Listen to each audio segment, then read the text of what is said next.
Okay. All set? Okay. Hi, everybody. Nice to see you tonight. Before we get started, sort of, I don't know, making an announcement, taking a poll. I have an acquaintance, a business partner of mine, who is a Native American woman. And she has recently expressed a willingness to begin to talk about some of the very deep knowledge that she knows, that she has, and clarity about things like the medicine wheel and a lot of Indian rituals and things like that that are actually quite difficult to come by nowadays in terms of sources of information that are really straightforward and clear about this stuff and what it really means to the Indian culture. At some point in the near future, we will probably be setting up a lecture for her, for people to ask questions, for her to share some of the information that she has. And so I'm just sort of putting it out there now to let people know who are interested in this sort of information. You can, later at some point you can come up and let me know if that's something that is of interest to you, so we can just sort of see what kind of numbers we're talking about and how soon we can basically put such an interaction together. So if that is of interest to you, you can kind of let me know after the session tonight, and we'll just sort of keep a running idea in our head of how many people have expressed an interest, and then we'll let you know when such an interaction will occur. Come on in, have a seat. If you want to, yeah, I mean, who's interested in something like that here? Okay, a few of you. All right. So, we will be announcing when that will be put together. I would imagine it'll probably be sometime within, maybe a month or so, something like that. Well, she herself is Plains Indian, Algonquin, Assiniboine, but what she's talking about is so fundamental and so basic that it probably is some of the underlying key information that underlies almost any Indian culture's set of rituals or expressions of those rituals. So that's what I'm saying. She's talking about real key fundamental principles that most people do not have access to today, in terms of even when they go out and, a lot of what is even presented as authentic Indian information has in many ways still been westernized. And she has a lot of information that predates a lot of that as to what a lot of the rituals and what a lot of the symbology, what the medicine wheel, in a sense, means at its deepest levels, and how strongly that connects to a lot of the main principles of life, that it goes far deeper than the typical rituals that change from culture to culture. Anyway, she can explain that much better than I can, but we'll let you know when that's going to come up. Well, at one time, it was things that was not really shared. At this point, she feels it's very important because there is a lot of confusion about that information. And she wants to at least have an opportunity to deliver the clearest insight that she's aware of to people who are interested in learning about that. So very powerful stuff. Anyway, thank you for being here tonight. Is anyone here for the very first time at a Bashar session? Okay, well, thank you to the new people. You'll catch on pretty quickly to how this unfolds. You'll pick up very quickly from the people that are familiar with it that it's very informal. And when I go into the altered state, Bashar will come through. He'll talk for a few minutes on what he thinks is important tonight. But the majority of the session will be turned over to you for questions and answers. And if you do have a question, by all means, don't be shy. If it's important to you, then speak up.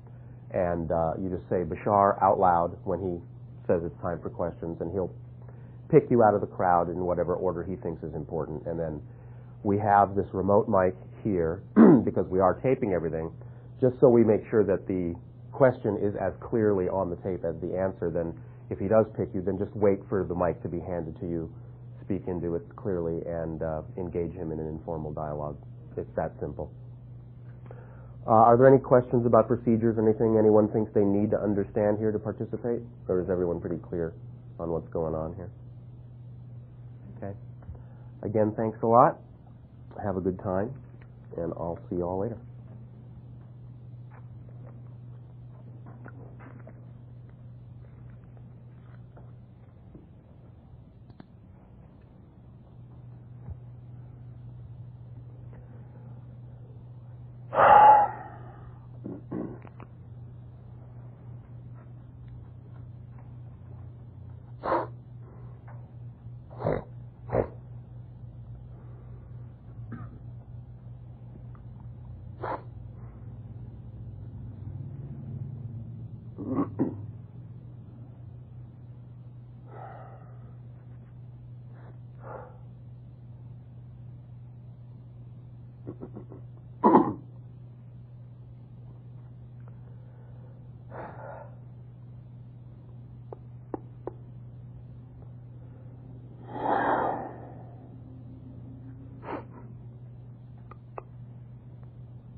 Good day to you this day, time. How are you all?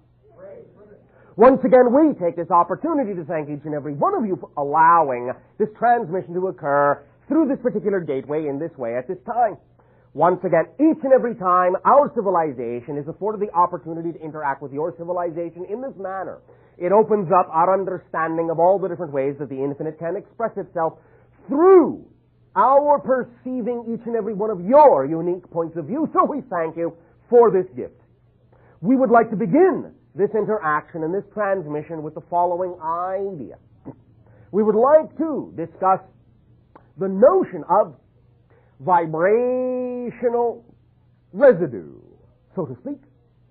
The idea being that from time to time we have discussed and we have mentioned the principle called resonance identification. And we have discussed many times the idea that everything is vibration of energy, and that, of course, as many of you already know, whatever frequency, whatever vibrational rate you are operating on is what determines, of course, the reality experience that is reflected back to you through the experience of physical reality. But the idea expressed in the way that we would like to discuss this day of your time is a little bit more focused on the concept of resonance domains, frequency domains, strata of experiences that are each representative of a particular bandwidth or frequency or rate of vibration of energy, and how your actions, your choices of what frequencies and energies you give off actually create, in a sense, a reservoir or a buildup of vibrational residue in a particular frequency domain. For example, the idea that we have talked about from time to time that is phrased in what you would call your biblical literature as judge not, yes, in that way ye be judged. And as we have explained, meaning simply that you are not being judged by someone else, but in a sense are becoming the vibration of judgment and thus experiencing judgment reflected back to you. That is the meaning of that phrase. Let us take that a little bit more specifically to understand that in any given circumstance and situation, how you respond, how you react in that circumstance, in that situation, will create there to be a repository of energy of that particular frequency that becomes associated with that particular circumstance or situation. We know that you have certain kinds of situations on your planet. We will choose one to act as a fundamental example of what we are talking about. You have the circumstance on your planet called automobile traffic. You have expressed many times that in certain circumstances, many of you will become very angry, very frustrated, and will perhaps react in a very negative way. You will put out a particular frequency, vibration of confrontation and conflict. And the idea to understand is that when you do that, you allow there to be a strong association of that particular output to that particular circumstance or situation in general. So that if you yourself then in the future should find yourself in the very same circumstance or situation on the same frequency vibrational level again, whatever it is as a vibrational deposit that you left last time, you will then experience being reflected back to you the next time. In that sense, it is similar to the concept of self-imposed karma, self-created karma, in that if you create conflictive vibrations, frustration vibrations, anger vibrations in the first situation, then the next time you find yourself in a similar situation, it may not necessarily come back to you in exactly the same way, but come back to you it will. Because you have, in a sense, associated that circumstance with that frequency and will automatically find yourself at the receiving end of the frequency that you gave off. The idea is that you may not receive it in the same way. Individuals may not necessarily curse at you, as you say, as you may have done the first time to them.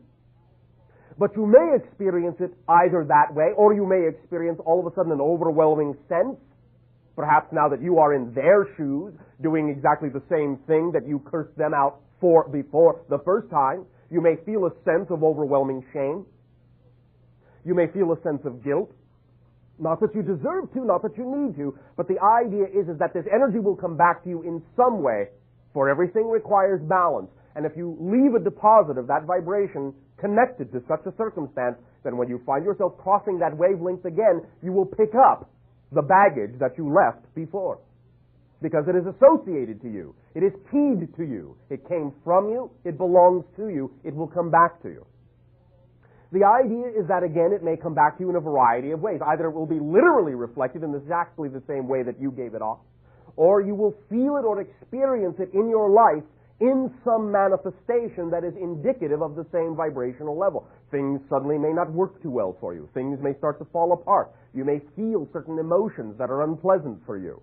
All because, to begin with, you allowed yourself to succumb to a particular vibration that may have really no benefit for you constructively, and in giving it off and associating it and attaching it to that circumstance, then it doesn't allow you to be free to experience that circumstance in the future in a clear and neutral way.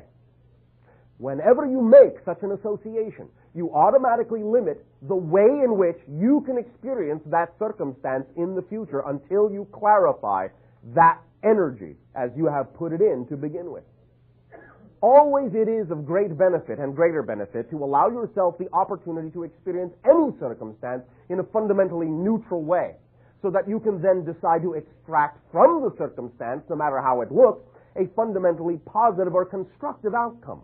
But if you have already made the association of negative energy, so to speak, or more precisely, conflictive or discordant energy to that circumstance, then that's what you leave there for yourself to find the next time you cross that particular threshold. And in that sense, it'll be an opportunity for you to learn to render that circumstance into a neutral and fundamentally meaningless set of props that you can then be free to determine what kind of energy, what kind of outcome you would rather prefer to extract from the circumstance, no matter how it looks on the surface, and no matter how previously you may have been taught to think or label or judge or limit that circumstance.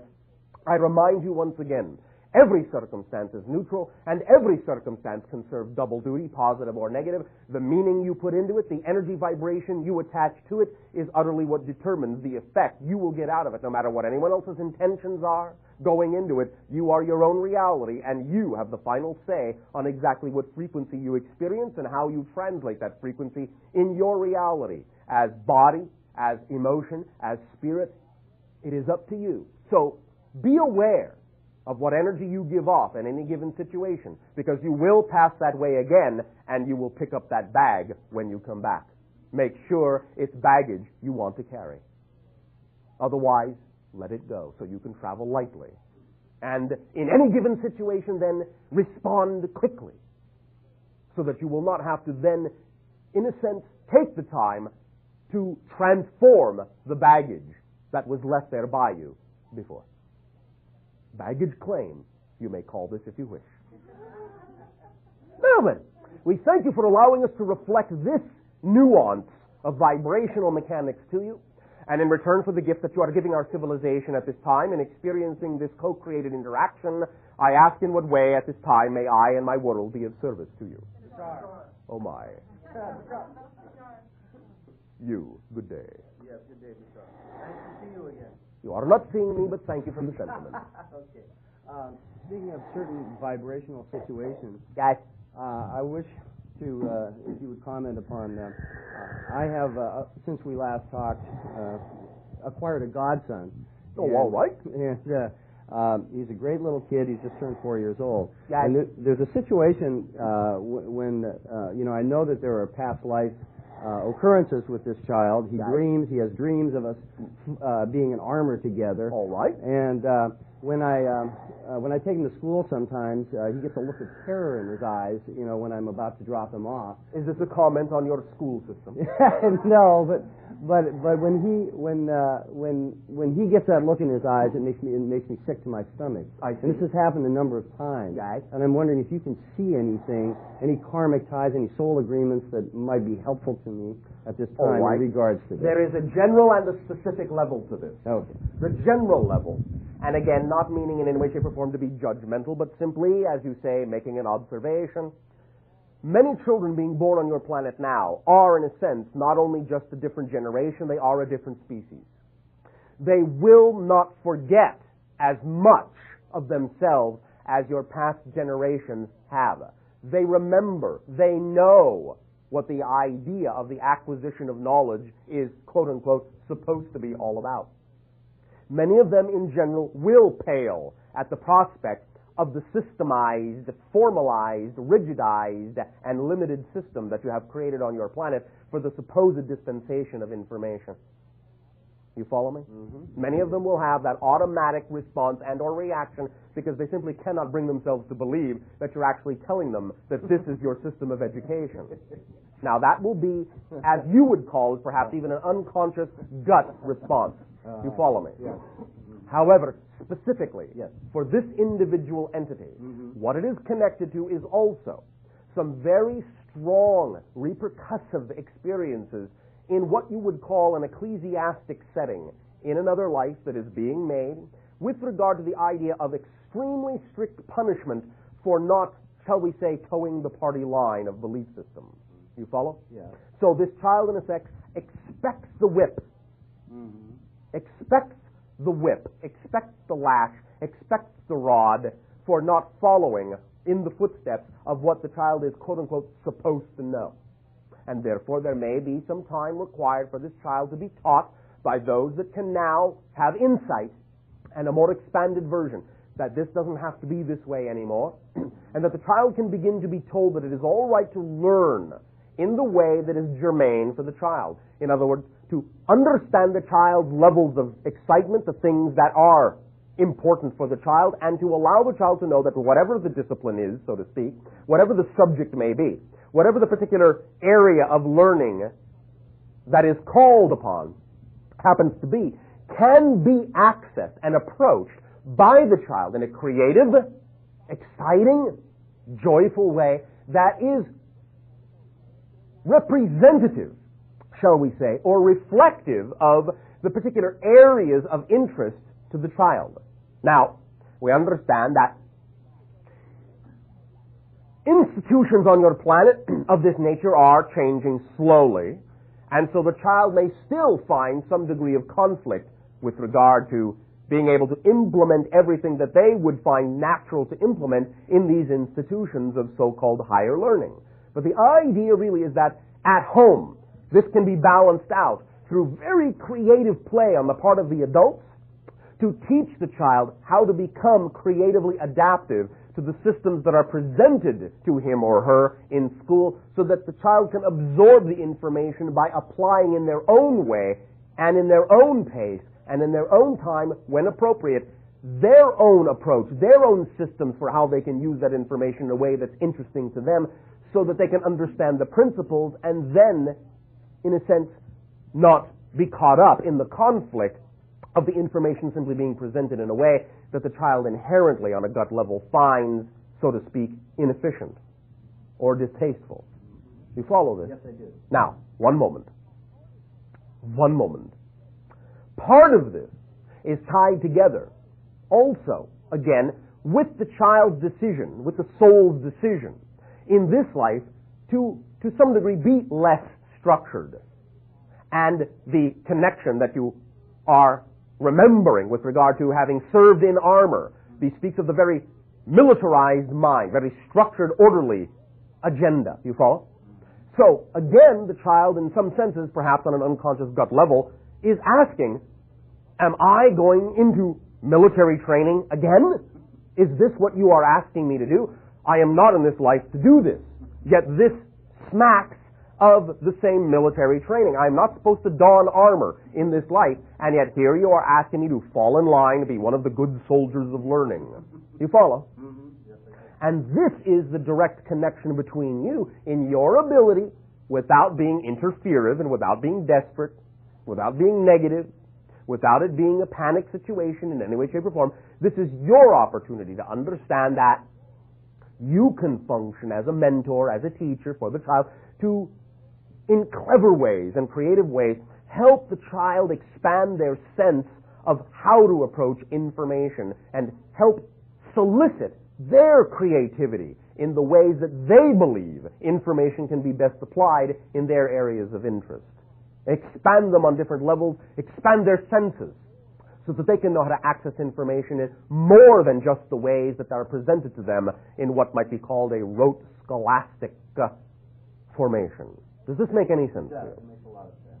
Is this helping address your circumstance and situation to the best of your knowledge? It is helping a lot. One of the dreams that he keeps having is a dream where we're evidently fighting together, and sort of in his exact words, he says we're dressed in armor, and he has a sword and I have a knife, and he cuts the bad men's legs off, and then there's a fire in the castle, and he rides off on his horsey. Now, it seems to me there's a specific incident that's transpired, because I'm aware of several lives that I've spent in the Crusades. It is both literal and symbolic. Okay. Is there anything that you can see that you can add to it from a time period? Well, again, the idea being that what will aid and assist him the most is that you, in your position now, will be a far more flexible and creative tutor than you were then. Okay. Do you understand? You were, in that sense, then the master sergeant, the drill instructor, and thus then the rebellion against the rigidized format and the sense of betrayal as, what are you doing to me? I thought you were supposed to not be one of them this time. I am not supposed to be. So the idea is to approach it from a more flexible and creative point of view. And you have made this association with each other, so to speak, again, even though, of course, all lives are simultaneous, but we are speaking in a linear fashion for convenience. But you need to make this association from a much more playful direction to show your God's son, that you have, in fact, loosened up, and that it's possible for that child in this life to find sources of adult supervision and direction that are not as militarized and rigidized as they were back then. Okay. You follow? I follow very much. Then it is a new crusade. You understand? Yes. A crusade for enlightenment through self-expression, self-empowerment, and freedom of choice. And the true validation of all that the individual happens to be. For the idea of unity does not come through homogenization as in the military format, but through the validation and expression to the fullest extent of each and every individual within the collective. Contrary to what many of your people on your planet believe, this will not lead to anarchy if the individual is allowed to express themselves completely. Then as the natural self that they actually are, that will automatically contain, by definition, the ability to harmonize with all other such naturally expressive individuals. Does that make sense to you? Yes, it does. Thank you. Does this help you? Yes, it does. Thank you. Thank you. Bashar. You. Bashar. That's good day. Good day. Good day. How are you? Thank you for this co-creation. I was just noticing when you were communicating with the last person that you were speaking to, that you had brought up Dawn of Armor, or Dawn Armor twice, and in your monologue, you had brought up the thing about the vibrations and things being only what you put into them. And this is something that I've been trying to get Dawn to understand and at least perceive on a higher level. All right. And I was just curious. But if I may stop you for a moment. Sure. You cannot in any way, shape, or form really get anyone to understand anything. I would suggest strongly that you stop trying. Okay. You can share any point of view you want.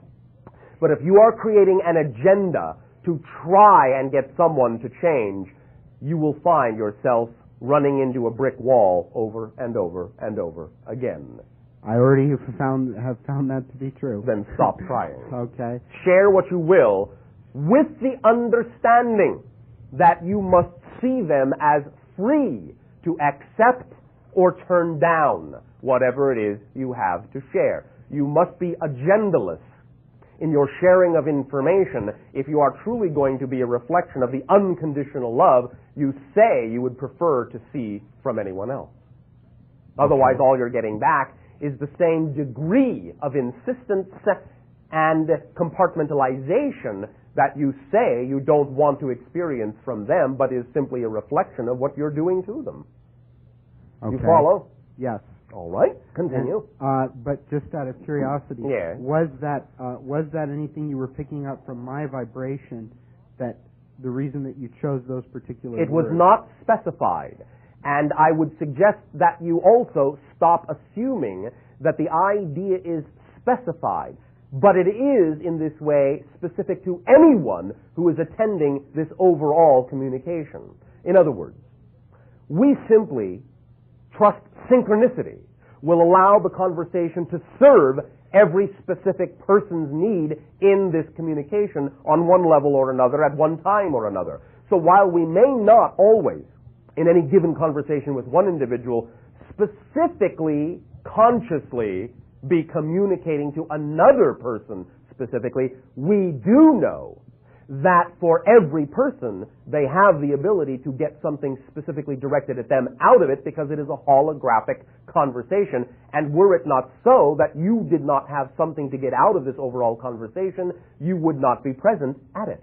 So that answered my next question in part, which is, was it part of the holographic matrix the same way that the reverse speech items were? Yes. Okay. And the crop circles I've noticed been talked about lately on the Art Bell show, where you rotate them and put certain things together, that they have some similarities to the Tesseract. Yes. And since there is no direct source of information that's accurate, whatever that means. Source of information that is complete, I should rather say. that's available to us as being the general public on all the different crop circles all over the world, or all over our planet, and possibly even others. Could you enlighten us as to what messages or what information is being conveyed to There are us? many different layers and levels of information being conveyed through those particular symbols. First of all, you must understand that each and every one may be a different case and may have to be discussed separately to understand this holographically. Secondly, however, the idea is that each and every one of you do have the ability to access this information directly if you have a mind to. You can always go and directly interact with any given crop circle at any given time when the season is correct and make your own determinations directly, personally, one-on-one with them. You don't have to rely on the idea that there must be some central source of information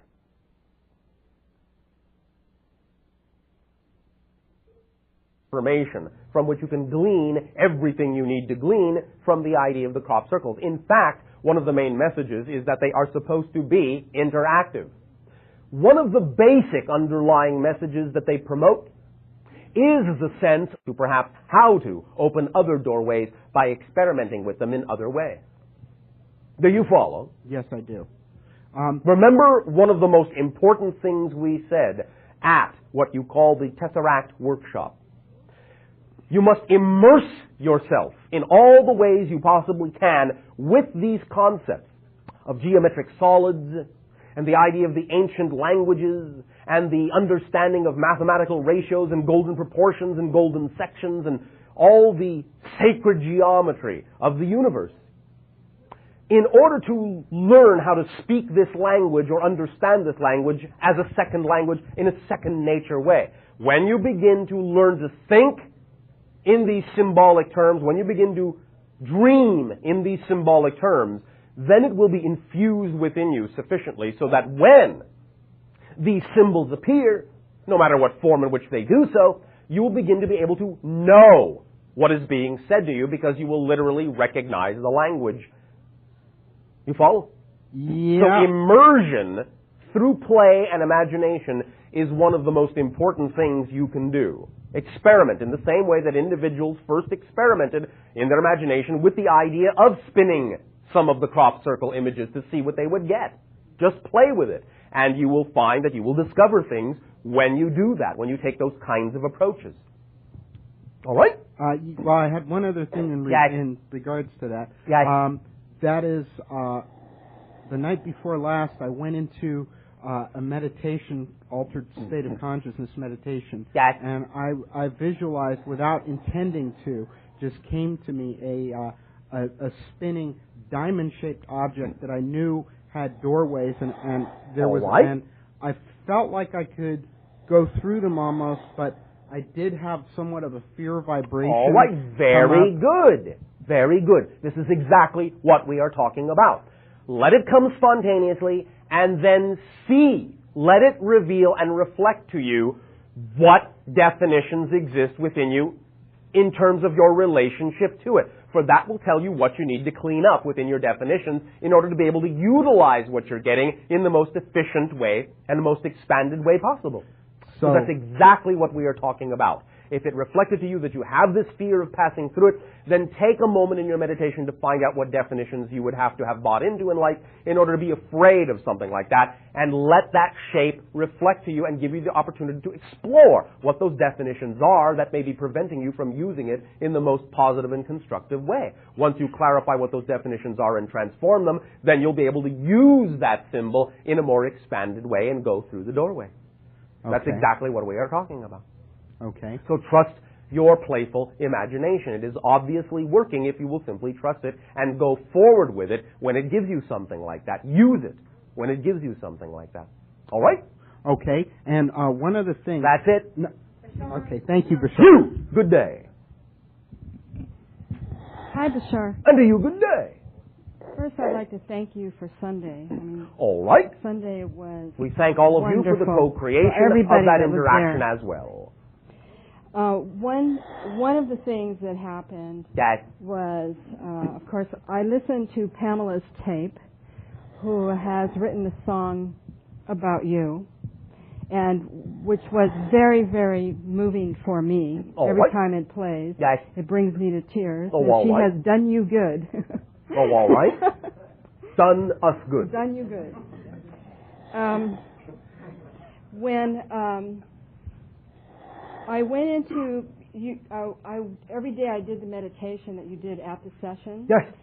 And at one point, Alahio, Yes. I felt him come in and sit next to me. All right, very good. And Open the doorway. what I got about that was Yes. that he is going to be working with me, helping me.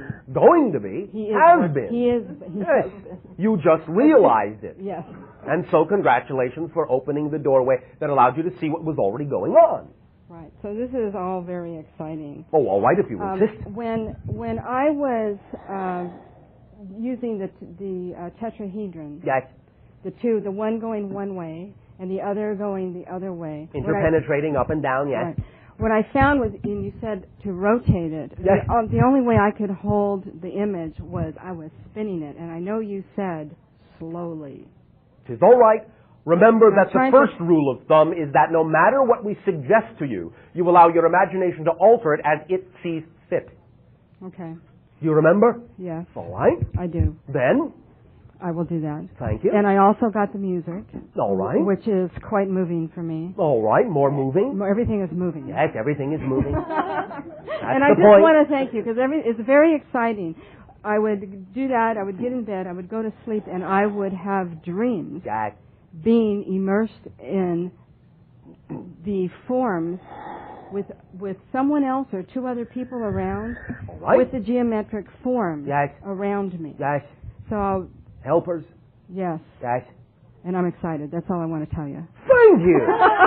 That's all that needs to be said. for now. Okay. You. Hi, Bashar. Then you. Number 2, the male. You know who you are. All right. Female. Number 3. Number 1, good day. Good day. I was wondering if you could help me out with a situation. Well, I don't know. You can keep on wondering if you wish. Oh, well, I'd like to ask you to Oh, all right. give any ideas you might have. I've had some challenges this week, which are good because I'm Congratulations. learning. And so Jack and I have... Learning what? Oh, learning, I don't know how Bottom to work... line. Learning what? Bottom line. What's the bottom line to learning anything that you learn in your life? how to expand, Yes, but what does that mean? growing, But what does that mean? becoming more of myself. Thank you. Thank Continue.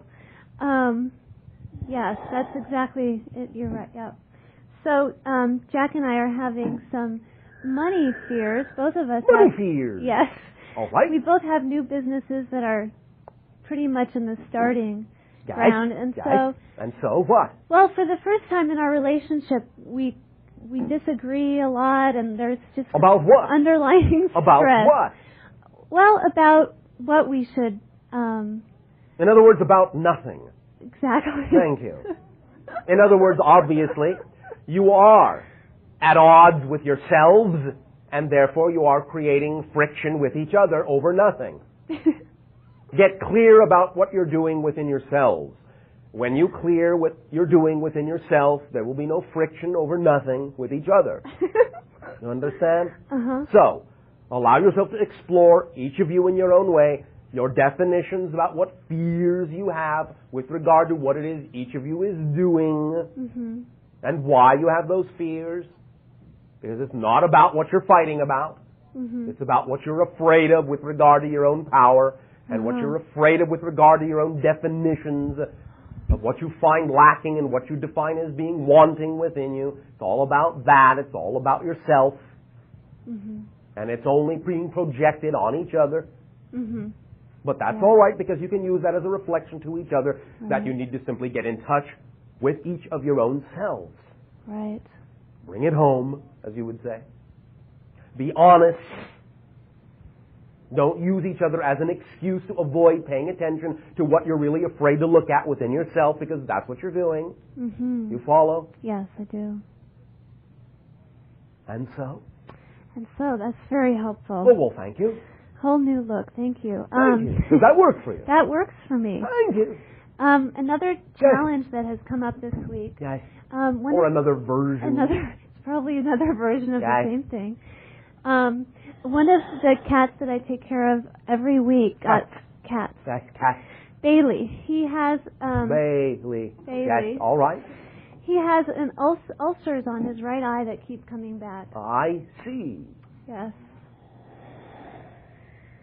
And as I took care of him this week, Yes. A lot of memory for me about being a sick little girl and having to have a lot of medication and being in the hospital came to the surface. All right. And Very this is good. one more time that I re-experienced this terror. So you see the reflection that the animal is giving to you, Yes. and an opportunity to review and resolve those issues within yourself, yes? Yes. All right. But I'm not sure how to get to the next level with it. The next level. Well, What would you define as the so-called next level?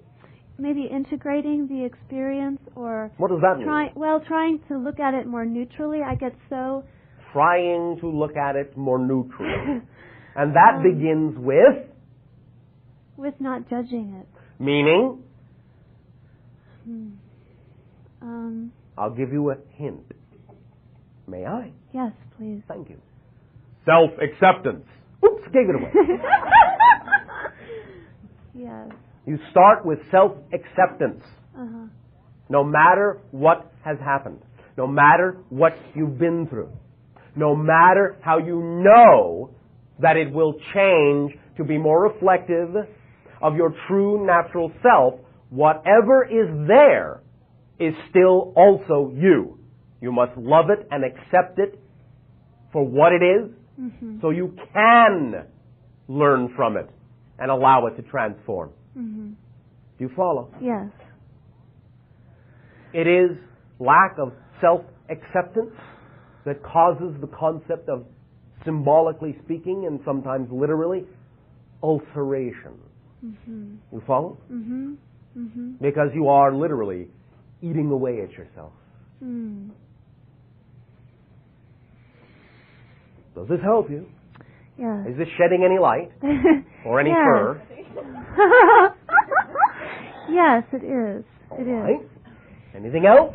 One last thing. One last thing. Yes.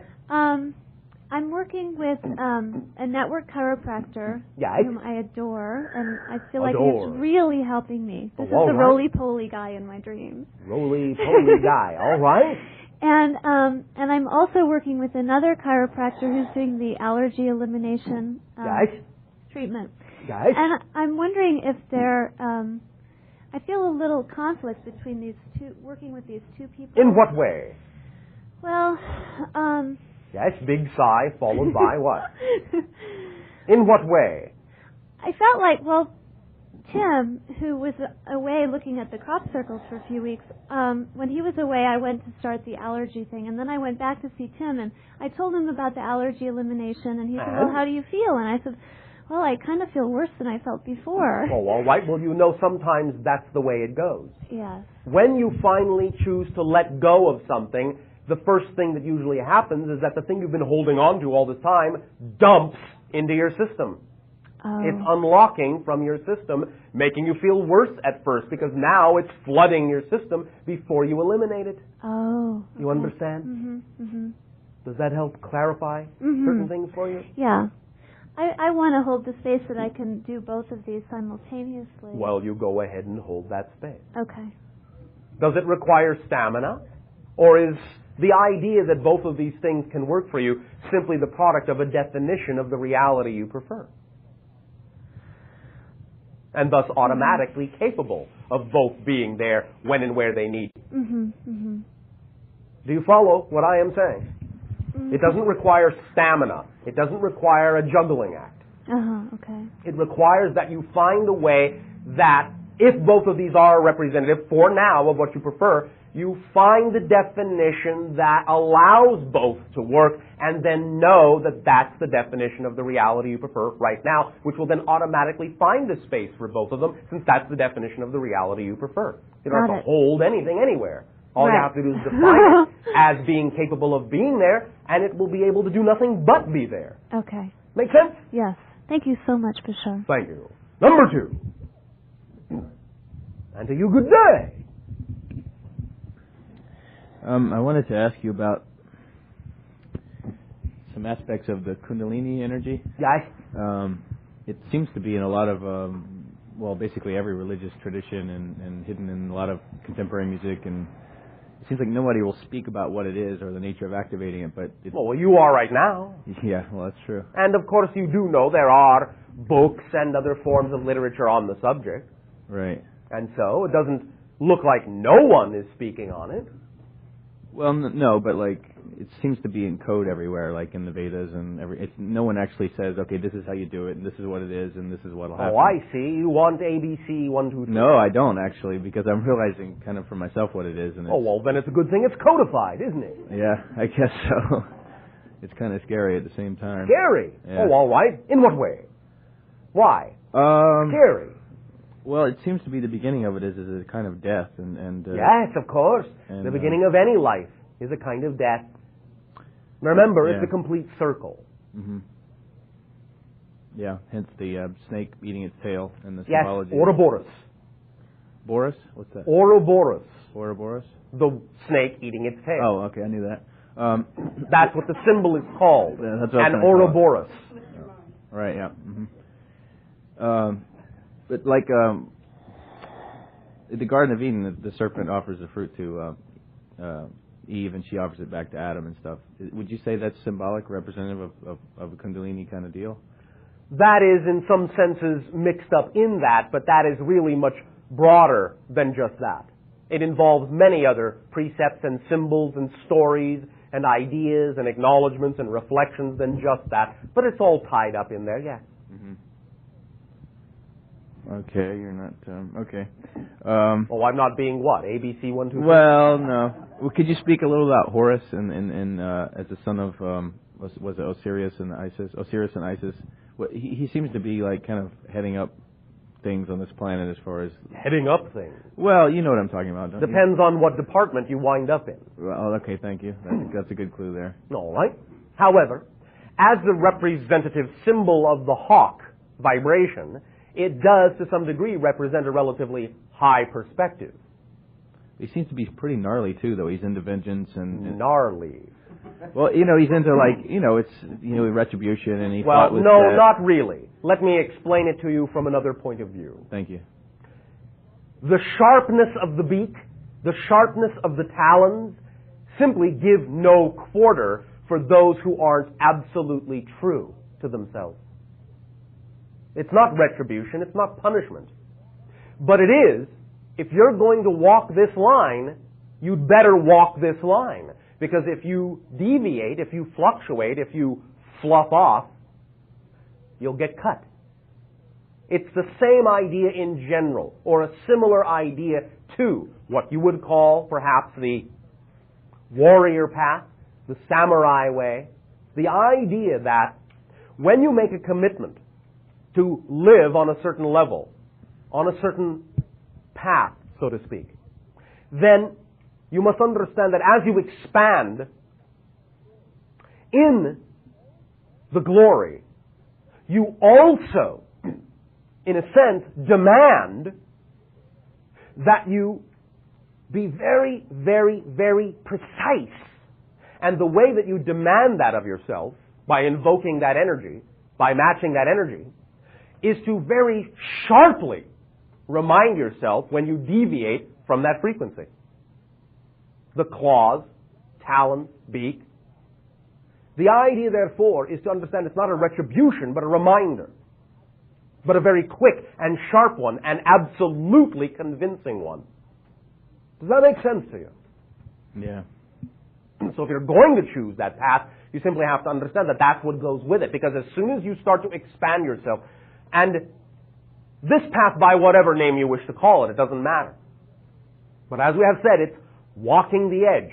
As soon as you decide that there is really only one thing at any given moment that is really representative of your truth, then deviating from it is going to have far greater impact on you, far greater feedback on you, a far bigger slap in the face to remind you than it took before that you are dealing with higher energies now and you'd better pay attention. You'd better stay focused. Otherwise, to deviate from the path at that frequency can be exceedingly hazardous to your health. Yeah, I found that out. Yes. So in a sense, it's a reminder that while you're walking the path, even though it may seem that there are sharp blades whirling all around you on either side, the point is that they remind you that that path is really the only thing you want. You follow? Yeah, I'm realizing that now. All right. It's a living zero point in a way. Exactly. But it's like I have to be willing to die in every moment. Yes. To my Yes. who I thought I was. Yes. It's pretty intense. Yes. Never boring. No, it's not boring at all. Well, congratulations for being willing to know you are that strong, that clear, that willing to be yourself. That's also what it reminds you of. That remains to be seen. Well, yes. Usually, death does leave some remain. And the last bit would be Aleister Crowley or Crowley or whatever. Do you phrasing questions with you is really funny because it's like. Well, I'm glad you are having a good time with it. What is it you wish to ask about that entity? Well, he seems to have a lot of the truth wound up in his works, but it's written in such esoteric. Yeah, and it's clouded with. Well, I think it's coded his for a reason. Yeah, yes, and his and dark. so he definitely plays with the dark side, which is a good thing, I guess, yes. for certain individuals. Well, again, if that particular methodology doesn't work for you, then by all means, you don't necessarily have to investigate that particular idea. If you are, however, attracted, magnetized, and/or fascinated by certain precepts presented by that individual, then explore them for what they're worth to you at any given moment, and don't worry about the rest. But understand that, yes, it's dealing with the concept of the balance of the light and the dark, and again, you have to be ready to walk your talk, as you say. You follow? Yes, I follow and lead at the same time. Yes. And I'm lost in the middle. Thank you. Oh, all right. And found. Does that help you? Oh, yeah. Thanks. Thank you. Number 3.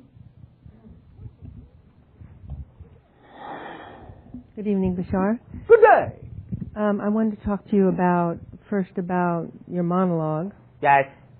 Tonight, and also then about the Mars encounter. Yes. It's amazing that you would speak on that, because that's the question I was going to ask you about today. Being specifically what? Well, I am overhauling, for lack of a better word, every single area in my life. All of you are. Yeah. All right. It's very intense. Yes, there's that word again. And I am, layer by layer, I am, especially one area, I'm facing like things that seem impossible to transform. Yes. Yet I hope they're transforming. They are. Oh, thank God. Thank you. You're welcome. Did you need me to tell you? Yes, I guess I did. Well, then they're not transforming as much as you might think. Well, then I didn't. Thank you. Okay. So, you know why this is all so intense? Why? Because it requires clear intention. Yes, and I do have intention, and I did make a decision to do this. Oh, all right, yes. Is that what you were talking about? In some senses, on one level, yes. It just seems like there's endless layers. What particular subject is Well, they're not really endless, but it may seem so, yes. Eventually. You have, as a species, so fragmented and compartmentalized yourself that it may seem that you have endless layers to explore before you cross a certain threshold of integration, yes, but it is not endless, even though you are infinite. In your physical reality domain, it is not endless. You will arrive at a point, if you have the intention to do so and you continue to explore who you are and what your nature is, you will arrive at a point where you will know that you are, in that sense, integrating, being yourself, so to speak. And that's all there is to it, being yourself. That's what integration is, being yourself as best as you can. That's it. That's all it takes. So then the issue will be gone. Yeah. Okay. Anything that is not relevant to the idea any longer will no longer be experienced directly, even though you will always be aware of its possibility of existence. I would really like to change that part. But Change what part? being aware of the possibility, I would really... You can't. You see, you are contradicting yourself. You're saying, I want more enlightenment. I want to know more, but I don't want to know that. But I already... Remember, the more you expand into the light, the more aware you become of the possibility of the dark. But it's just becoming aware that you could choose the dark. That's all. It doesn't automatically mean manifestation or realization. But the more you become aware, the more you become aware of everything, including the possibilities that are available to you in the dark. Otherwise, you are not expanding. If you don't become more aware of the dark, you are not becoming more of the light. Do you understand? Yes, I do. So, but it won't be such a challenge and an issue. I'll just be aware of it, but it won't be something that torments me. Torment. Anyway. How exciting that sounds. Well, you come over into our physicality and do it, okay? I did. Oh, I remember? Yes. The channel is my past self. Yes, you did. Do not think I don't know what I'm talking about. No. Okay. From experience. Now, again, you can realize that you are your own mentor or that you are your own tormentor. Okay. I get it. Thank you. Now, what's happening, because I'm doing everything so intensely on every level, is that Don't burn yourself out. Don't try too hard. Just feel the intention and the intensity as the natural outflow of being yourself and choosing nothing else. That's where the intensity comes from. The intensity comes from the commitment of fully being yourself and not choosing those things you know are not you. That's where the intensity comes from. But if it's coming from the idea of trying so hard to let go, in a sense, or get rid of something you don't want, that kind of intensity can burn you out. Okay. Because it's the intensity of desperation to get away from something you will never get away from, which is yourself. You have to accept all levels of yourself, light and dark, in order to be able to actually express which aspect you prefer. Okay. Does that make sense to you? Yes, I do. So relax. There's the paradox. The greatest intensity is experienced in the center of relaxation and being yourself. Yes, because then you have choice of both ways. Right.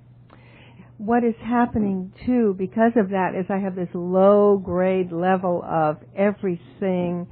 I'm judging every single thing. I'm putting out that residue every moment. Yes. Remember, it's your choice to do so. You must think you're doing it for a reason, so examine your motivations for behaving that way and change them when you feel they really are not what you prefer. That's all there is to it.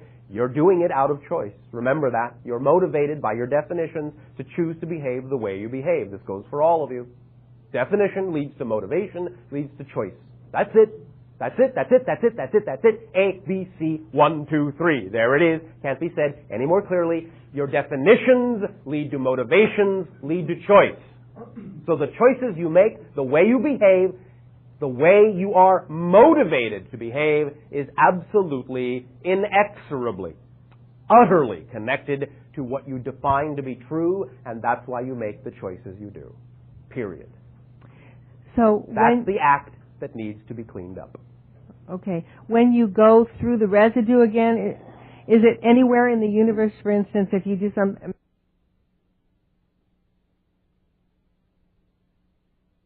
There it is. Can't be said any more clearly. Your definitions lead to motivations, lead to choice. So the choices you make, the way you behave, The way you are motivated to behave is absolutely, inexorably, utterly connected to what you define to be true, and that's why you make the choices you do. Period. So that's the act that needs to be cleaned up. Okay. When you go through the residue again, is it anywhere in the universe, for instance, if you do make some act in If everywhere is here and now, then yes. All right. How do you clear that particular thing up that you... I want to point something out to you. Okay. That is very, very, very, very, very indicative of the particular mechanism that you seem to prefer to create in your life. Now that we have mentioned the concept of this residue, you are now busy going about the business of how to get rid of it. Yes. You see what you are doing? You are compounding judgment with judgment. That is your choice. Instead of allowing yourself to simply understand the fundamental principle, utilize it through your understanding and knowingness, you are simply choosing to worry about how to go about getting rid of it, as if you are not already insightful and empowered enough to understand that it is nothing that needs to be gotten rid of if you understood what we were talking about.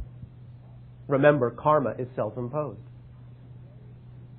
The way you, euphemistically, get rid of karma is by realizing there's no karma to get rid of. That's the paradox. It's self-imposed. Yes, everything requires balance. But if you understand that karma is self-imposed, then you can also understand that the realization itself that karma is self-imposed is, in a sense, the eradication of karma. So then it clears up all the old residue that you haven't met again yet. Yes, if you consistently use it with that knowledge. But if you consistently assume that every new concept that comes along requires a new and secret precision and process and methodology for you to now wonder how to get rid of it, all you're doing is compounding all the things you say you don't prefer by taking that tack. You follow? Yes. I wanted to ask you about the Mars mission, and I remember you telling us before that if our country was not going to share everything with us, that they would not be allowed to land on Mars. And I told you that this time you would be allowed to land. Yes.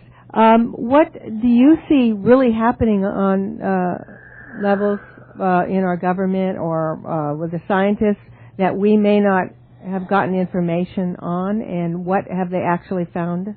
At this point, not much. The idea, however, of course, is that many of them do know that there is a great deal of information to find on the surface of Mars, but at this point, one of the reasons to some degree that they were allowed to land is because that they actually deprived themselves of the information by landing in a place where there's not much to find. Now, there is not nothing. There is, of course, still always a wealth of scientific information. But the idea is that they are, in a sense, acting with trepidation. This is what is symbolized by a rover. It is slowly crawling toward the point. Eventually, they will be perhaps bold enough to acknowledge, all right, let's find out what's really there. Regardless of the consequences, let's find out what's really there. So they know they know. Some of them suspect and some of them know, but the majority, in that sense, are really afraid to confirm. So they're just teetering around the edge, kind of. Teeter, totter. Yeah. Thank you. Thank you. You, and then you, female number 2. Do you know who you are? Yes. All right. Number 1.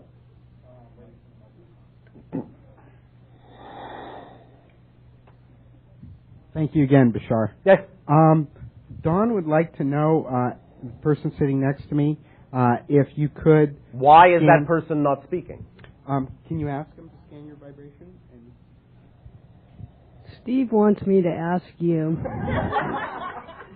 if you'll scan my vibration. No information will be forthcoming unless this is a request on your behalf from yourself in your own interests.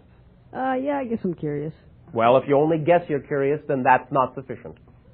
I'd like to know. Why? Because I got the mic on me now. Might as well. Well, perhaps you can tell that your vibration might be starting to heat you up a bit. Yeah, a little bit. All right. What does it mean to you, first of all, before we engage this conversation? What would it mean to you to know what your overall etheric frequency might be? Do you have any basis for applying this knowledge at all? Do you have any understanding of what that might mean and what the different frequencies represent? Very little. Like I could do better, I know that. Could do better. All right. Well, what does that mean? My frequency is probably not as high as it could be. Well, that's true for everyone on your planet almost. But so what? What does that mean? Not as high as it could be. Does that mean, to give you a rough, pragmatic, daily, colloquial translation, that you may not be really being the person you prefer to be in life? Is that what that means? I guess. I don't know. You guess you don't know. All right. Well, let's find out. May I ask you a question? Sure. Thank you. To the best of your knowledge, answering as quickly as you can and honestly as you can, are you, to the best of your knowledge at any given moment, acting on your highest excitement and highest joy in life? Yes or no? No. No. Thank you. Well, then, that's what that means. Let me give you a rough translation. The experience, the sensation that you humans call excitement, creativity, love, joy, activity in that sense. That vibration, you know what I'm talking about? Of being excited by what you're doing? You follow me? Yes. That vibration, that feeling, is the body's physical translation, is the human translation of the frequency that represents your true natural core self. So if you're not, at every given moment, acting on your highest excitement, on the situation and circumstance that contains the highest excitement you can possibly imagine acting on, then in that sense, yes, you are not really aligning or harmonizing with your true natural core self as strongly as you possibly could be. But that's all right. You obviously, all of you, have your own agenda for why you are where you are. But if you do know that you would prefer to be more of yourself, the real secret to doing that is really as simple as taking a moment at any given moment to find out what situations that are available to you to act on contain the highest excitement out of all of them that you have the ability to act on, and then simply act on the situation that contains the highest degree of excitement. By doing that over and over again, one moment after another, you will be as strongly aligned with your best self as you possibly can be. And in so doing, by taking such actions, you will actually rearrange the circumstances in your life and the situations in your life and the synchronicity in your life to bring you more opportunity to act on even more expansive and exciting situations and circumstances. That's the way it works. Does that make mechanical sense to you? Yes and no. I mean, what yes about and no. All right. like driving 90 miles an hour down the freeway? No, pay attention. Pay attention. Let's use that as an example. There is also, you must understand, a difference between what truly is actually, literally exciting and what may be the product of anxiety. You follow me? There is a difference. Excitement is the way you experience your energy. When you flow your energy through definitions that are in alignment and harmonious with your true natural self in a loving way.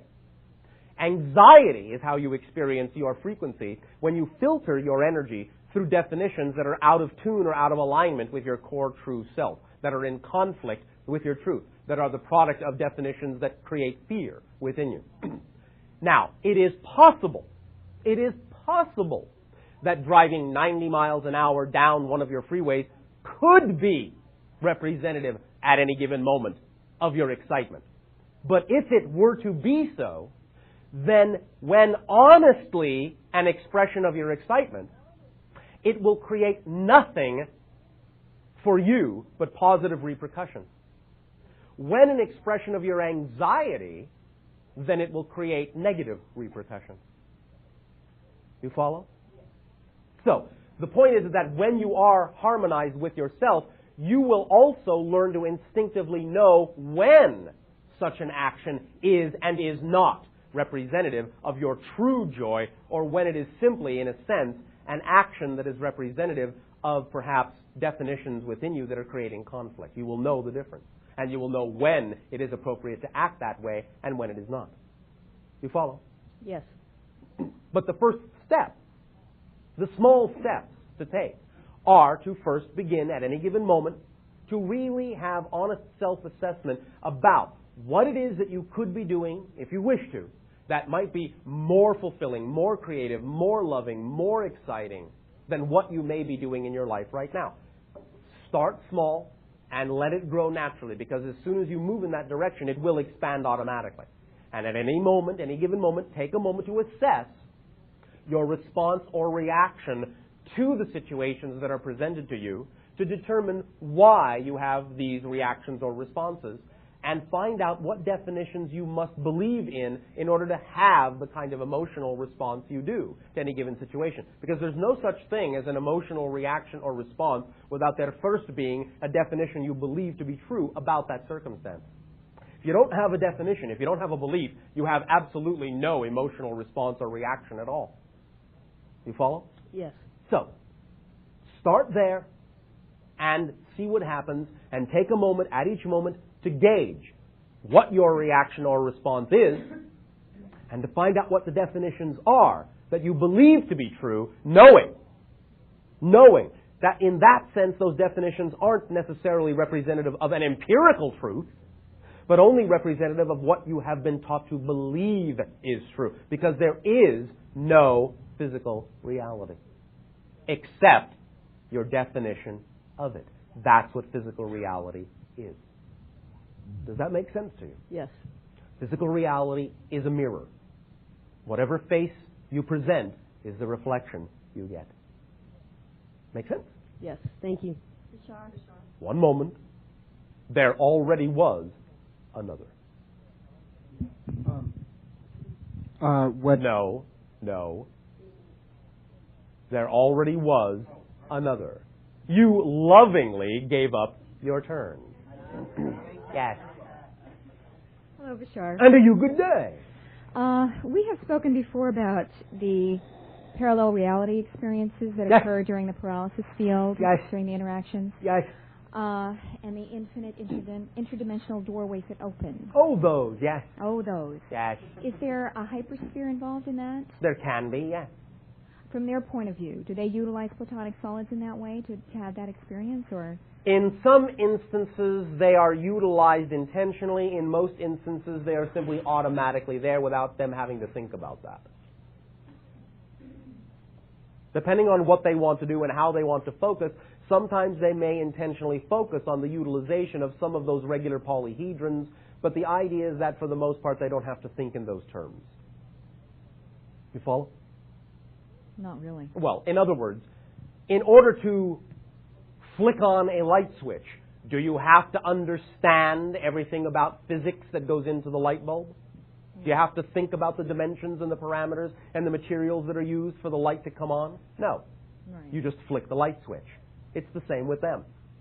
They know how to do certain things without necessarily focusing on the underlying quantified mathematical substructures that are involved, although sometimes they can call those to the forefront when they may want to have a specific focus or narrow their focus down in a particular way, in the same way that at some time or another you might all of a sudden need to understand some of the parameters of the light that you are switching on. In other words, is it going to be too bright for the room? Do I need to get a lower wattage? So on and so forth. Then you are focusing on some of the parameters of the actual light in the same way that sometimes they might focus on the parameters of the regular polyhedra. Make sense? Okay. Yes. So I had a question which I hadn't asked a few weeks before the Tesseract workshop, which Yes. was whether this would be able to be elicited on my part without their assistance. Yes. So this would be a means of doing that. Yes. Okay. Does that help you? Yes, very much. Oh, all right. And I wanted to talk about what happened right after the workshop. Go which right was ahead. Really magnificent. Oh, all right. What was it? Well, first of all, I thought it was very fun that when I got home there was a black cat in my home. Oh, all right. Yeah, which I had never seen before. A dimensional doorway personified. Yeah, indeed. It was just great. Yes. And I had a series of wild dreams that night. Wild dreams. Yeah. And You mean wilder than the one you're having right now? Yeah, even wilder. Oh, all right. Wilder than this. And I wanted to, one of the things You that I... see what you can get used to when you want to? Yeah, it's great, actually. All right. One of the things I wanted to ask you about, I saw this vision over and over again of my son being healed by, and I saw Ellie's stones on his back. Yes. Solidly covering his back. Yes. In one instance, they were all green, Yes. and in the next, they were the brown and the green and the clear, Yes. all together. And so? And so, Ellie was kind enough to let me borrow some and play. Oh, all right. And did you play without expectation? Probably not. All right. Thank you for your honesty. Yeah. And you did not completely play. Right. I did play with expectation. All right. So that's all right. Don't judge yourself. I just wanted to talk about it just a bit and see if there was anything you wanted to add to it. I didn't really put them. What I did is, which Ellie had suggested, which was great. I scotch taped them onto the back of a T-shirt. Yeah, and I put them in just sort of designs that seemed appropriate for me, but I haven't really noticed anything yet. And I figured the expectation. That's because you're looking for it. Yeah, it's the expectation. You see, this again is the paradox. Many times the expectation will actually prevent you from seeing what is really happening. When you stop looking, then many times you can see what's really happening, and then you will notice something happening. But stop looking for it, because looking for it narrows the parameters of what you're capable of seeing sometimes. You follow? Especially in this case. Because you really aren't certain, in some senses, what you're really supposed to see. And so placing a certain expectation upon it actually limits the way in which the transformation could really occur. Well, yes, very interesting you should say that, because why, thank you. Whether it was part of, just a certain synchronicity, or whether it was part of the workshop itself, or a form of this healing, which was totally unanticipated, is I just stopped out of nowhere the other day, and I ran into Borders, and I picked up this magazine that I haven't bought in a year, and I got it home, and as I was flipping through it, I found the exact person I needed to contact in terms of the neurochemical help that I've been looking for. Then your synchronicity is working just fine. Well, I was just wondering if that... Then your synchronicity is working just fine. Okay, thank you. Follow your excitement with zero expectation. Right. Act out what you are inspired to act out with zero expectation, for then there can be an open doorway at the end of that experience that will lead to the next stage. Expectation functions like a closing of a door, so that it makes it unclear as to what the next step beyond that might need to be. It all functions holographically. Yes. Right? Yes. Yeah. Yes. All of these yes. directions yes. you move, and you're yes. excited. And yes. Yes. Okay. That's a yes. Okay. Yes. And the last thing I wanted to talk about, which just holographically fits into all of this, is the house. House.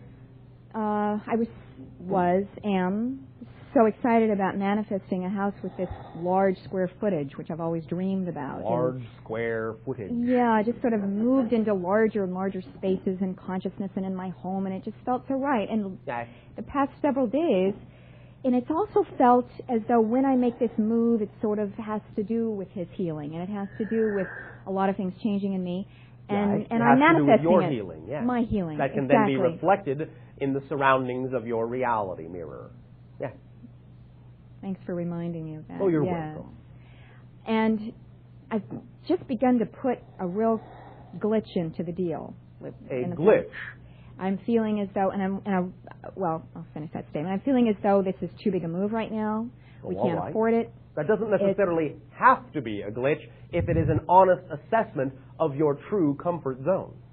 It is an honest assessment, and I just want to make sure, just in talking about it with you, that I'm not putting a clamp on my own energy field and where this healing can go in terms of, because it's manifesting everywhere and it's doing wondrous things. And I don't want to say, oh, well, I can't go there. That's too big. I don't want to say that. Nowhere that any of you cannot really go, but sometimes there will need to be the recognition that at a certain stage, certain parameters may in fact be where it is you really want to be for the time being. And that's all right if that's the assessment that you make. Because then what you're doing is you're following the path of least resistance to the belief systems you know within you are strongest at that moment. And should you then in the future change those belief systems, certainly you can expand beyond the ones you're at now. But if you're simply being honest about where your belief systems are and you're comfortable with that for the moment, then that is not necessarily giving yourself a glitch. Okay. That's wonderful. Does that help you? Then, paradoxically, as soon as you are, as we have said before, all right with where you are, it's that much easier to be somewhere else, in a sense. Yeah. Because when you accept what you are, you make room for yourself to be whatever else you can be, here and now. Because there is only here and now, and whatever is here and now is filling it all up completely. If you don't accept it and use it for what it is, you make no room for any other here and now to be here and now. Make sense? Got it. Because remember, there is only one moment in existence. Only one moment in existence. Anything you perceive as another moment is the same moment from a different point of view. If you don't fully accept this point of view, it's impossible to see the same moment from another point of view. Because it is this point of view that gives you the understanding that there's another point of view to see the same moment from. Right. Make sense? It does. I just have one last thing. Yes. My mother is just beside herself with excitement about her Beside hybrid. herself. Yes. About her hybrid children. Yes. 17 of them. And we have talked about going out and where we have a plan to go have lunch and buy toys and set them up and just sort of have a little ceremony in which we want to reach out and make connection. And I just wanted to say that to you before we do that. And Oh, all right. Have a good time. Thank you for your spontaneity. Okay. Or spontaneity. I love you. I'd love to you as well. Thanks. You! And then you. Female, female. Number 2, do you know who you are? All right. Number 1, good day. Bashar. I have boldly taken the Bashar challenge, and I'm following my excitement. And a lot It's not my challenge. It is your own to yourself. Yes, Remember, I am only reminding you. I know, but we call it that. Yes. And a lot of wonderful things are happening. There are so many exciting things, I almost don't know what to do next. Oh, all right. You'll but figure it out. I will. But I noticed that I finally started writing this book, and I realized that there were a lot of things that I hadn't healed, and I kept thinking to myself, I'm following my excitement, and I've never had so much fun. Why is my body, going through some changes? And I hate to think that it might be cigarettes and coffee. So, but I realized. Why do you hate to think about it? It's a shame they don't nurture you as much as Why? juice does. Why? Well, like I say, I think that what it is. They are representative of what they are representative of. They are symbols of certain ideas in general for most people. It is neither a shame nor otherwise that they do not be something else. They are what they are, and they are representative of certain frequencies that have resulted in the utilization of those symbols as reflections of those frequencies. It is not their job to be other than what they are. Yeah. Well, I still enjoy them very much. If you think so, yes.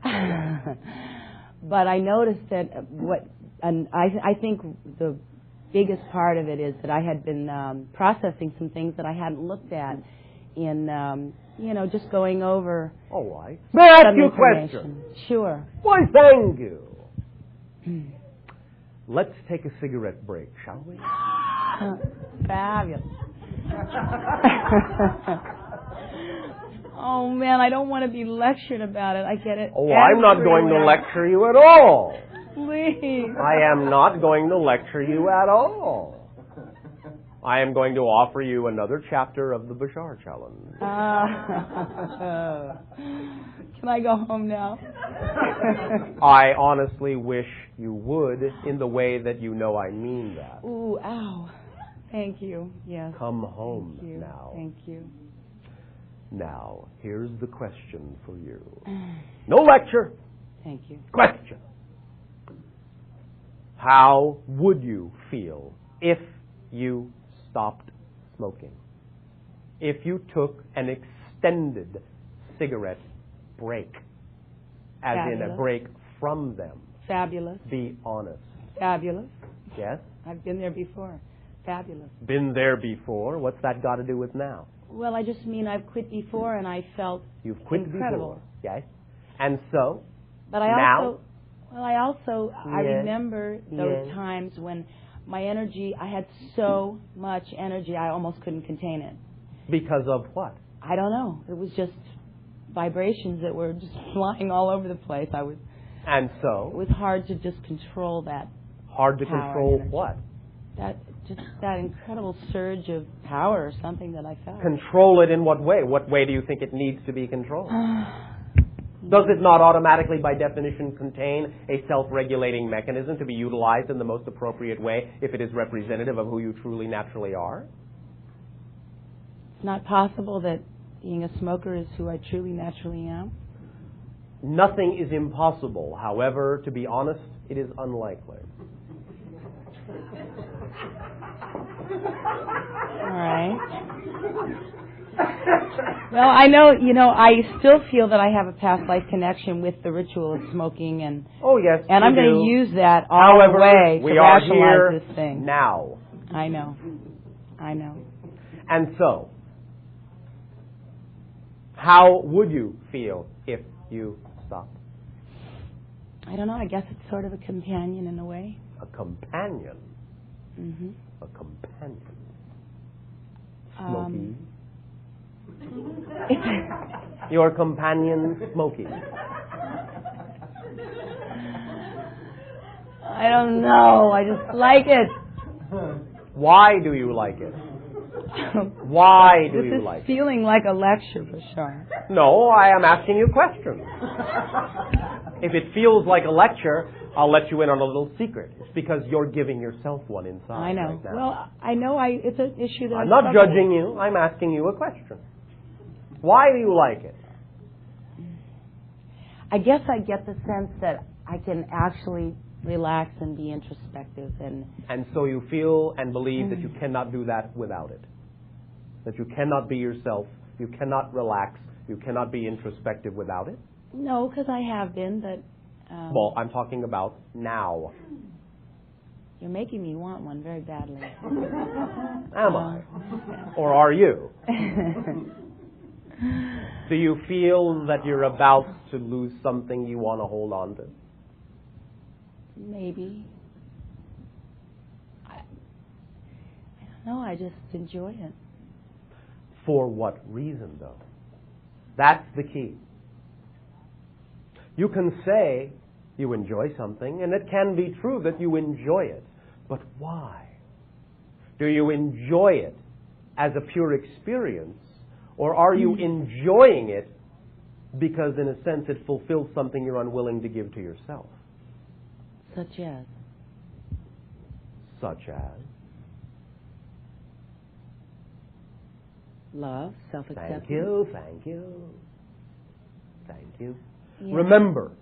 Remember, one of the primary reasons that the majority of the individuals on your planet smoke in that way is because it forces them to take a deep breath, which they, in many cases, have not done otherwise.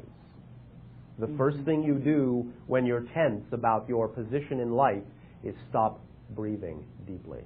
You hold your breath.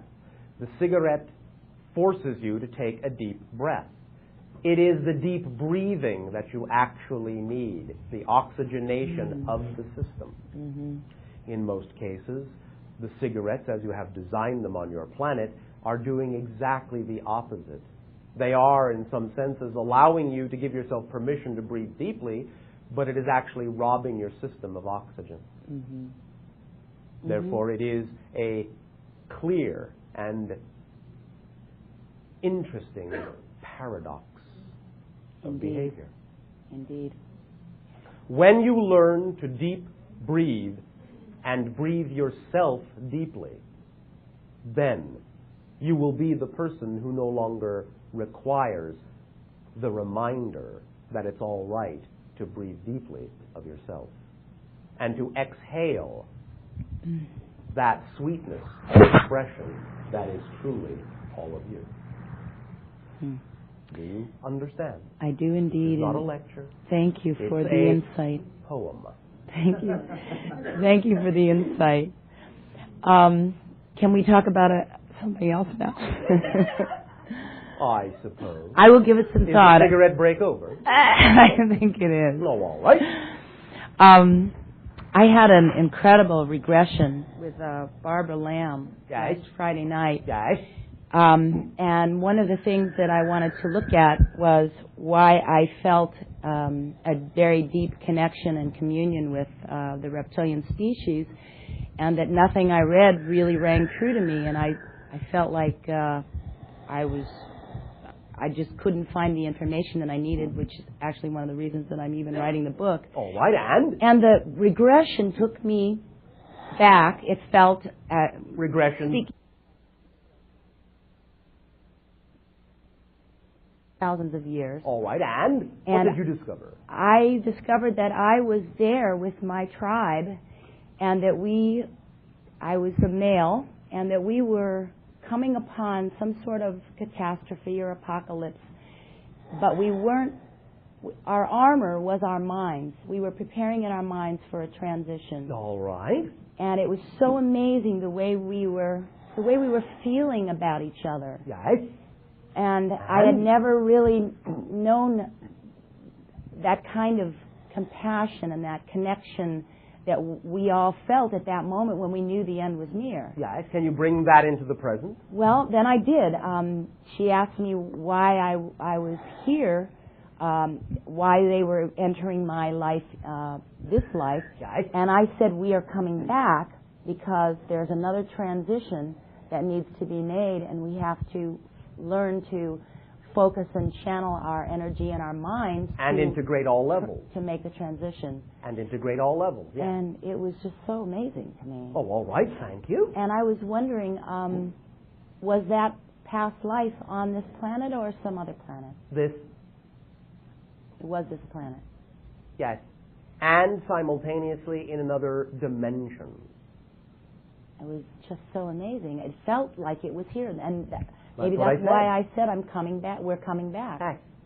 You are approaching, in a sense, the end of a certain cycle, a long cycle. Yes.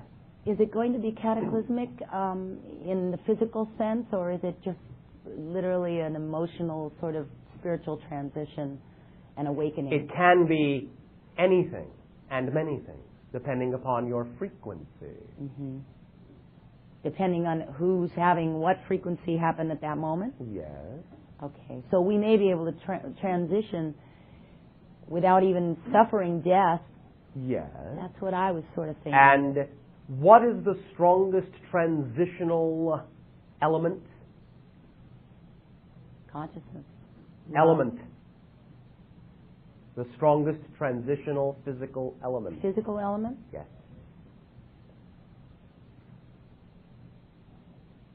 Do you like a hymn? There. Yeah, big one, please. Number 8 on the periodic table. Number 8. Yes. 8. I didn't pay very good attention in school. Carbon is 6. Oxygen. Oxygen. Here we go again, right? Here we go. Well, I do breathe deeply to sing, and that's probably the only time I don't smoke. Thank you. I don't think about it. Take a big, fat cue from that. Yeah. Well, like I say, I've never felt so on my purpose, and I'm just thrilled to have the courage to walk out of a lot of limitations. And so are we. We are thrilled that you do. And would you ask Alpha Deo for me if he... I have a feeling that the title for my book may be just somewhat disrespectful in terms of the way I feel about what is your title? My tribe. Well, I'd rather not say. Everyone will laugh, and it's just one that's sort of, it's called Lizard Love. All right. Everyone laugh now. You must fulfill her expectations. But there's a part of me that feels that it doesn't convey the respect that I have for. The idea is that connection. you will come up with a different title. Okay. But you can use that as a working title if you wish. Okay. Well, it's been thrilling and purging as well, and it's something that was very necessary for me to do. I know that I've been ignoring a lot, and I know that's why I'm dealing with some physical stuff, because I'm definitely following my passion. I'm just really letting a lot of the fear go. All right. And the definitions go about my experiences. Anyway, thank you for everything. Thank you. One moment. Remember, there is already another. Hi, Bashar. And to you, good day. Last weekend when I had my godchild Lisa with me, Yes. I think we were kind of facing fears seemed to be something that was about that weekend. All right, the Facing Fear weekend. Yeah, but is in a the fun weekend way. Stronger now? Stronger? Yes, is the weekend stronger now after facing fears? Is it now a strong end? I don't know. I guess. All right. I have to think about it because one thing we did was we went down into the canyon at night. Yes. And we went to see Contact. And You are referring to your movie. film. The Yes, movie, all right. which was very intense for all Intense. of us. Oh, again. Yes. Yeah. And then we went to this place called Raging Waters where they have water slides. All right, more intensity. Yeah. Liquid intensity. Yeah. All right. And we just went on the first one that was enormous. It was the speed one.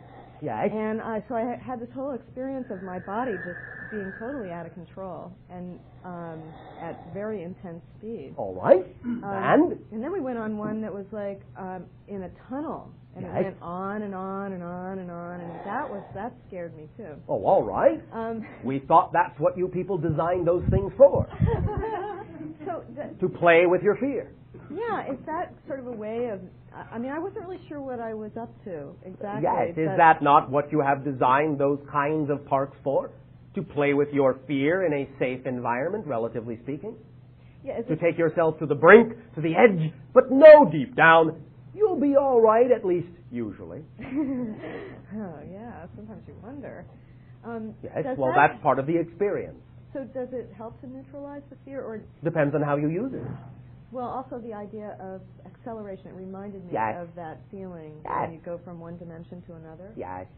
And is this like a good way to train Well, yourself? you tell me. Are you willing to use it that way? Well, I think I do. Well, then it's a good way. Okay.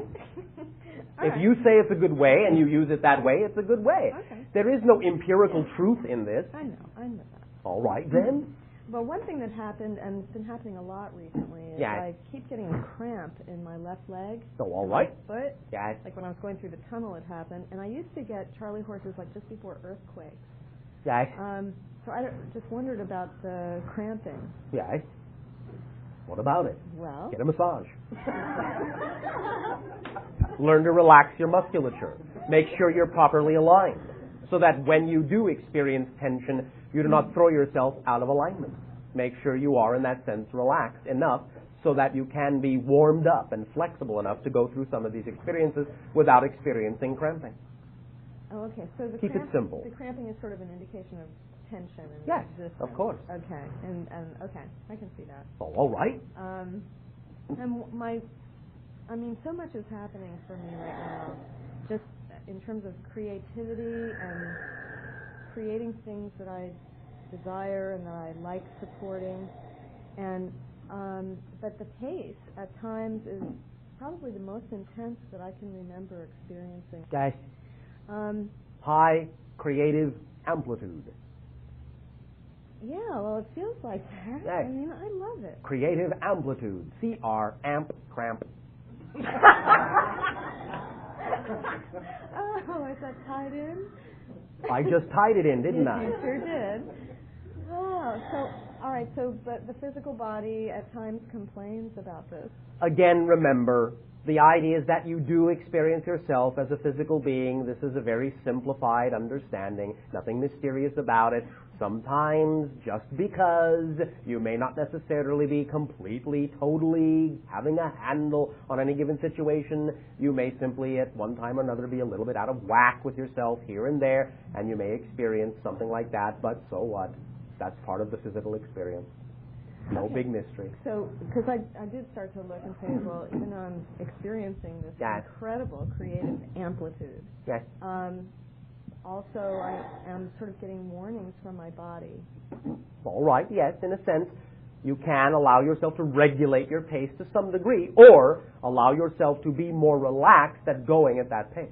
Learn how to go at that pace. In the same way that in what you would call some of your martial arts, you need to learn how to fall in order to experience it in a beneficial way, rather than actually injuring yourself.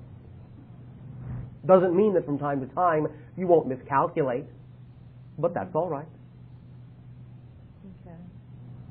I just blanked out completely. Congratulations. Oh, yeah. Nirvana is at hand. Well, one thing I noticed too is that a lot of the things that I do require shifting from like the logical brain to the back and forth. This is true for many of you now, since you have been so trained to be so compartmentalized. It is now one of the strongest shifts that many of you are making, is learning how to balance those two sides of yourselves, those two polarities. Yes. Well, I also noticed though that it can create being scattered. Yes. Because I can't Again, there are, in that sense, miscalculations that can result from certain and definitions that may be not completely, shall we say, understood or clarified within you, and sometimes it can create a scattering effect, yes. Okay, so that's part of what the tension's about then, why I sometimes. Can't... sometimes, right. Okay. Does that help you? Yeah, that helps. And I wondered about the 4th of July. What about it? For me, I experienced that as a major transitional day. Yes, and so? And I just wondered, sort of on a planetary level, what was... No comment. Oh, that makes it even more mysterious. Why, thank you. We aim to serve. Do a great job. Thank you. Thank you, Bashar. Bashar? Male. Yes. I have come down here with two friends. Yes. Good day. Good day. Thank you. Continue. I have come down with two friends today. Is that like coming down with a cold? Yeah, not these friends. Well, all right. And we have decided to begin a new endeavor together. A new endeavor. And the question that I have for you has to do with soul agreements, because this feels like there is a connection that goes completely beyond, the temporal here. All right. Let me put it to you this way, just to keep it on a pragmatic level, if I may. Yes, there are those connections. Yes, they can run deep. Yes, they can go into other lives. They can go in between lives. They can go to the highest levels of your consciousness, your soul, your spirit, whatever you wish to call it. Yes. And no matter how they are formed, they do. But the point is to not necessarily need to assume that it formed in a particular way. Sometimes just the idea that you're on a particular wavelength and that you attract yourself, therefore, by definition, to others of a similar wavelength for whatever duration of time that may need to happen, that's enough. The fact that you are on the same wavelength, that's enough to make you feel an infinite, deep, eternal soul connection, even if only temporarily. Because like attracts like. You follow? Yes, I do. So, that's really all you need to focus on, is that if there is a connection, it's the connection that exists in the moment for whatever reason you want to use it for, regardless of whether or not it also, in some senses, has anything at all to do with any other lives or agreements that were actually made in spirit or what have you. These things are real and they do happen. But the bottom line is that it doesn't matter really how it originated, because if you simply recognize right now that you're on a particular wavelength with someone else, then that's the only thing you really need to recognize at this point, and go ahead as you all see fit in accordance to what you believe is best for all concerned. Yes? Very good. Thank you. I have another question. about the dimensions in reality, because there seems to be a lot of different ways of viewing Yes. the different higher planes. Yes. You know, astral, causal, mental, Yes. akashic. Yes. What do you see from your perspective, one notch higher than we are right now? Well, one notch, in a sense, could simply be the idea of what you call fourth density physical reality, which is simply a more harmonious, holographic state of physiological existence. Above that, there would be the idea of the etheric or lower astral state, which is a quasi-plastic, material, non-material reality. And above that, less and less materiality is experienced and more pure consciousness. If you are talking about those general strata or notches, that is what we perceive. Now, I have learned or read in some instances that certain entities from the higher dimensions see us as fragments that are cast off, that are going through physical reality and joining with other parts of our entity or oversoul. Yes. Okay. Every point of view is real, and to itself the only point of view, regardless of the fact that all points of view are valid and real to themselves. That's the paradox of the infinite. The one is all, the all is one. That is the second law of creation.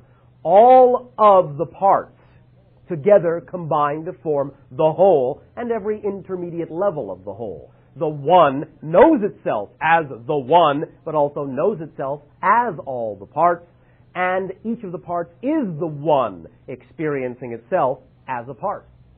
You follow? Yes, I do. That's the total holographic point of view. Could you answer where you feel the Akashic records fit in? Right here. Right in front of us. Quite nicely.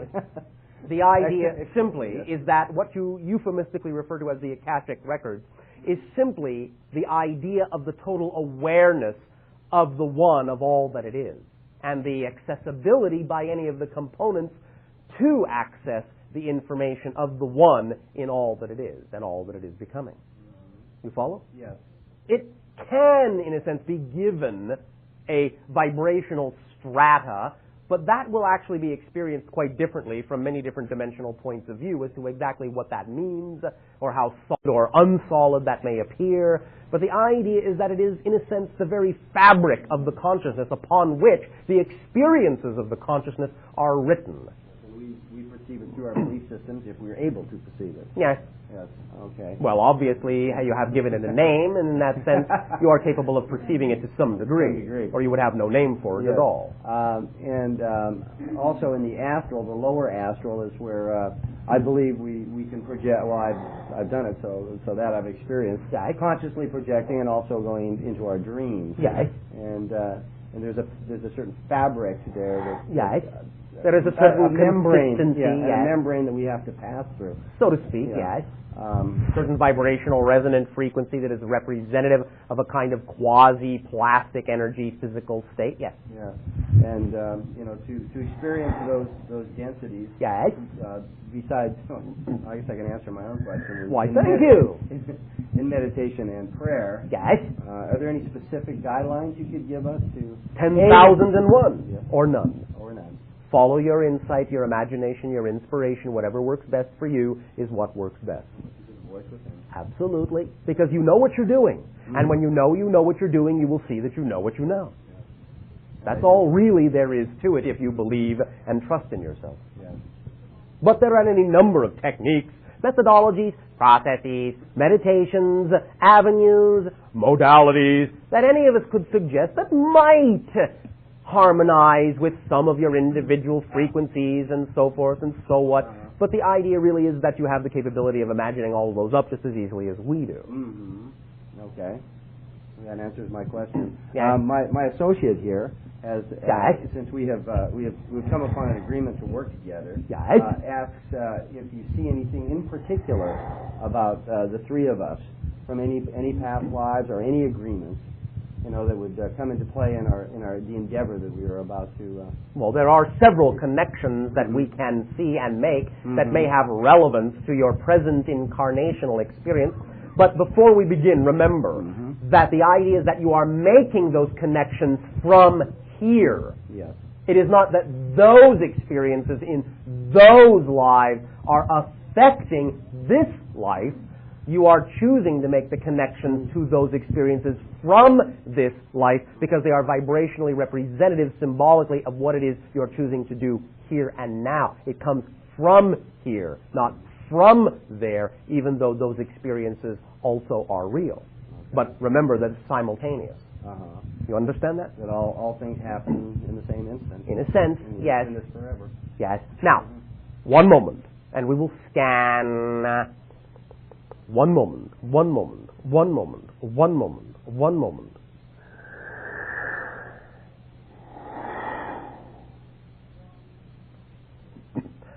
One early, fundamental, and foundational life in which you would say the three of you, or at least the vibrational essences that you now hold yourselves to be connected to, coexisted simultaneously, has to do with ancient China. One moment, three of you spent a lot of time in those incarnations laughing at just about everything.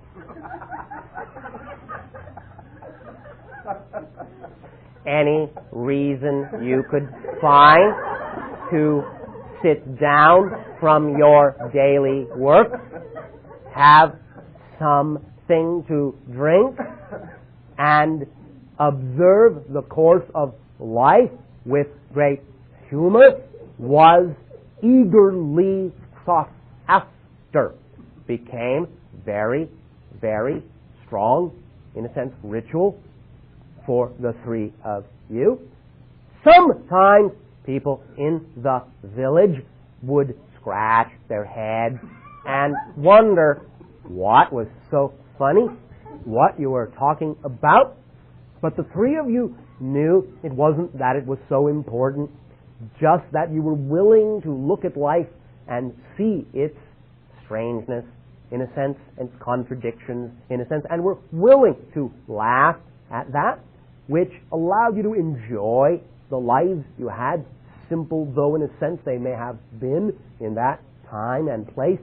And that was a very high quality of life because you all laughed so much. That's one. You follow? Yes. Number two that we can scan that is relevant. One moment, one moment, one moment. There is something that has to do with the idea of nobility and hunting in what you call your European Middle Ages, of comradeship and learning lessons. This life, a little bit more structured. Each of you had a very particular position in society. You were capable of mingling from time to time, though not always. Each of you in this life was more focused in each particular societal level or domain in which you existed, fulfilling your duties and obligations, but from time to time would cross paths to, whether you consciously understood it or not, remind each other of how to maintain balance, how to look at things from different points of view, different perspectives. This life for the three of you in this Middle European series of incarnations was more about learning truly to see things from different points of view, from the nobility, from the level of the common individual, from the level of the huntsman, from the level of the marketplace person, from the level of the housewife, from the level of many different kinds of people in these incarnations, to reflect to each other, to gather knowledge and reflect to each other the richness of diversity that life has to offer, so that you could put these experiences under your belt for future reference that you are learning to draw on now. You follow? Yes. One moment, one moment, one moment, one moment, one moment. In that life, in particular, for each of you, though for different reasons, a common symbol for each of you, a common attraction for each of you, representing the innate attraction to mystery and investigation, was the animal you call the raven or crow. You follow?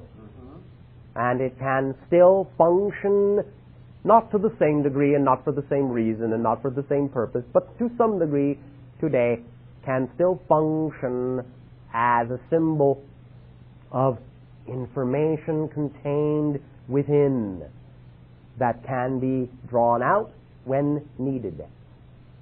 You follow? Yes, I do. In that sense, the raven for you symbolize the Akashic records as the repository of hidden knowledge that could easily be accessed and drawn out like the shiny baubles that the ravens are attracted to gathering. End of transmission. Okay, thank you very much. One moment. You. Good day. Good day, Bashar. Thank you for letting me ask you this. I have two questions. Yes. Number one. Those moons around Mars, are they artificial? No. They are, however, the product of the decimation of what you would have called the fifth planet, which is now your asteroid belt. Maldek. Yes. Yes. The destruction thereof created those two Martian moons.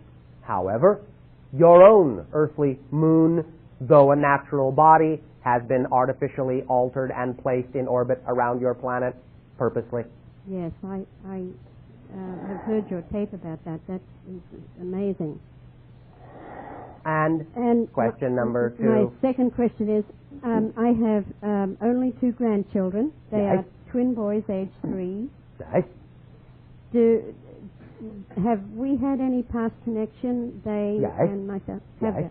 they? Right. Again, what you might call in your language a rule of thumb is to understand that if you have a strong emotional bond with anyone in this life, it is highly likely that you have had, quote-unquote, other lives with them before, although, of course, you recognize it is not you that have those lives, but other fragments of your oversoul. Oh, yes. You follow? Yes. So any close connection is usually indicative of other lives and other realms also going on simultaneously to cross-pollinate and cross-connect and create a bleed-through association vibrationally of experience that you all share as one large consciousness family. Yes. Yes. Well, I'd like to help them as much as I could Go right ahead. through this transition. Well, be yourself, the best you can be. Okay. Teach them to learn to be themselves as best as they can be. All right. Give them the freedom to choose whatever it is they deem is most important for them and see them as self-empowered beings with the power to choose and the power to change as they see fit. Yes. Thank you so much. Does that help you? It certainly does, and I thank you for that. At this timing, we will once again extend to each and every one of you our deep appreciation in allowing our civilization to communicate through this window in this way and at this time. Once again, our unconditional love to each and every one of you. And a fond and exciting good day. Thank you.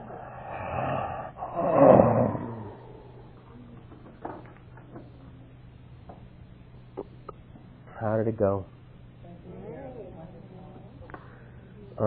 Thank you all for being here tonight, and I'll see you again. Have a good night. Thanks.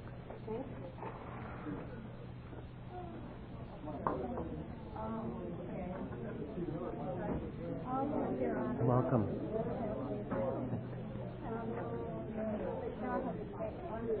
Oh, thank you.